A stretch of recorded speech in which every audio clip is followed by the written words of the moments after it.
Alright, as promised last episode, or last video, I'm not a big fan of calling these things episodes. I'm doing a review of Tzarbombah's Based and Redpilled. Alright, and I kind of wanted to do this because this was kind of the opposite of the Negative XP album I reviewed last week, whereas that was an album that not necessarily killed a career, but was towards the end of Negative XP's career, where he had already claimed all of his hits, and it was also very bad. It was not a very good album. Whereas this, I think, is a pretty solid album all around.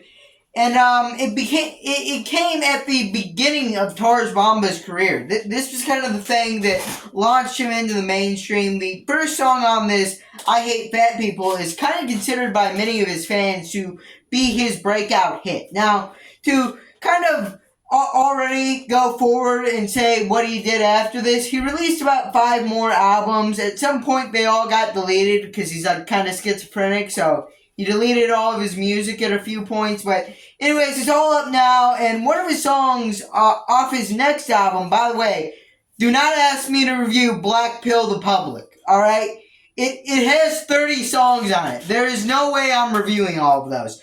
But anyways, yeah, his next album would be the one with Schizophrenic and Armed on it, his biggest hit to date with 300,000 plays on Spotify. So, yeah, he's led a pretty successful career, by incel core standards at least, gaining an audience of around 10,000 monthly listeners, and it seems he's about to break 1,000 subscribers on YouTube. But anyways, enough dilly-dallying, let's get into this. We got 15 songs to review. Let's get to it. I Hate Fat People. I gave this a 7 out of 10. I said, good guitar riff. By the way, the guitar riffs are immaculate. Like, in terms of just raw, like, musical ability, I think Tzarbombah is some of the best. He may not be one of my personal favorites, because, you know, obviously I'm biased. I heard Fried by Fluoride and a lot of other people before him, but, like, just musically speaking, on, like, musical talent and production and riffs and skill, he may be one of the GOATs in that category. But anyways, first song, already starting off with a 7 out of 10. I admit it's a little repetitive, a problem with Gamer 3. Not to the same extent as Gamer 3, but these songs definitely do get a little bit repetitive. Some of them literally just are a phrase repeated like 6 times as the chorus. That's all the chorus is, basically, with a quick yeah or yeah. Anyways, next up, the prawn energy. Not energy, industry. Alright? I gave this a 6 out of 10. You may realize I censored a few of these titles because some of these titles are weird, alright? So they're kind of wild. I gave it a 6 out of 10. It's a little preachy, but also, there are definitely some funny bits on it. Like, 27% of them happen to be underage. Oh no! No way! I found the ad-lib there to be kind of hilarious, but it is a little preachy, a little high and mighty. Next up, one of my favorite hobbies, I'm just joking, driving drunk. Alright, I give this a 7 out of 10. Really good guitar. I really like the riff on this one. Next up, 4th track here, BC turns women into, probably not going to say that, W's, alright? I gave this a 7 out of 10 because it is catchy, alright? When he's yelling that phrase on the chorus, it's kind of catchy, admittedly, alright? Next song, 5, Life, 8 out of 10. Great chorus and riff. Just the perfect fusion of all the good things about the last few tracks. Truly brought up even higher on this one. This is probably my second favorite on the whole thing. We will get to my favorite, which I am biased towards, but Life is just such a good song. It's a definite recommend. Next up, Suicide by Cop. Probably one of the weaker songs on this, maybe even the worst, some could argue. I gave it a 5 out of 10. vocals are weird. I just didn't really like them. They were like mixed under the beat. It was like really weird how they were mixed. They were like a lot quieter than they were on the songs before, and I found that to be really weird. Hey, you like the ad that's playing in the background? I didn't even like notice that. Bro, okay, hold on a second. There. Back to CSGO gameplay. Sorry about that. Alright, okay, moving on. Nostalgic Manchild gave this another 6 out of 10. Only because it's really too short to give any higher of a score. I got some grunge vibes off of this, specifically Pearl Jam, the way he's enunciating his words. Yeah, but Nostalgic Manchild, I'd still say it's a good song. I'd still say, probably argue that it's better than Torpor, the best song off of Gamer 3. So, yeah, most of the songs on here are better than most of the songs on that pile of that trash fire. But anyways, number 8, Weeaboos or Losers, 7 out of 10.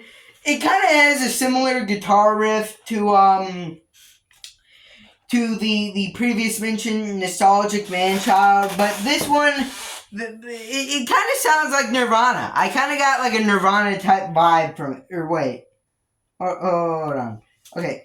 No, really like the chorus. I really like the chorus on this song. Sorry, I read the one below it. By the way, it's called Bipolar Love. Gave it a 7 out of 10. He sounds like Kurt Cobain on this. It sounds like Nirvana in a good way. I dig it. I dig it. Next up, Dead Milkman.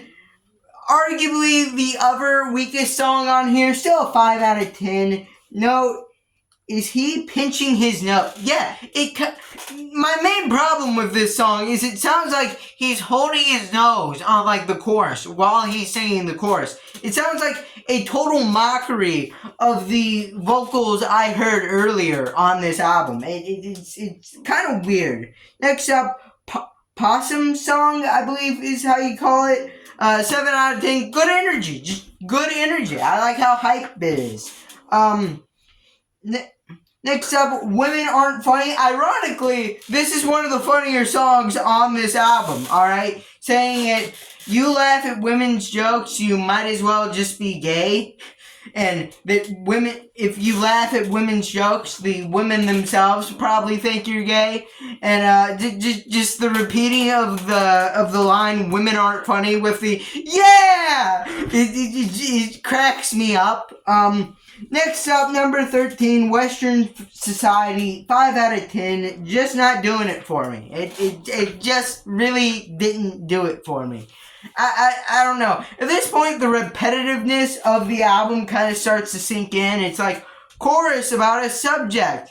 That subject gets boiled down to one line. That one line gets repeated 6 times. To next verse about the same thing. Back to chorus, repeating the line 6 times. Kinda gets a little repetitive along this point. But we're almost over. Next up, we got Tinder Only Serves Me Fat Chicks. Or as I wrote here, Fat Chicks, because I didn't really feel like writing that whole thing out. Again, very funny, and it's kind of boosted by the first track being I Hate Fat People. And, yeah, I think it would have kind of been funnier if the track list ended with Tinder Only Gives Me Fat Chicks, because, you know, that would have been funny. Like, he hates fat people, and then he's forced to date fat people at the end. I think that would kind of be like a payoff to that joke. But, okay, if that was the last track, we would have missed my favorite track on this album that I'm biased towards, of course, Killdozer. I'm a big Marvin Heemeyer fan. I've made videos in the past about the Killdozer and like all the lore around it. I made a video on the 20th anniversary like a year ago, where I like basically went over like the basics of the Killdozer. I went over the documentary made about the Killdozer. I went over like some similar events compared to the Killdozer, and yeah, I just genuinely like talking about this subject. It is just like very interesting to me. I don't know why. And this song Voice crack. This song does a very good job of wrapping that whole energy up and kind of giving us a view into like the mind of Marvin Heemeyer. So if you're a Killdozer Marvin Heemeyer fan just like me, go listen to this song. You owe it to yourself to listen to this song. I gave it an 8 out of 10. And I gave this album, if you average up all the scores, like a 6.6 out of 10.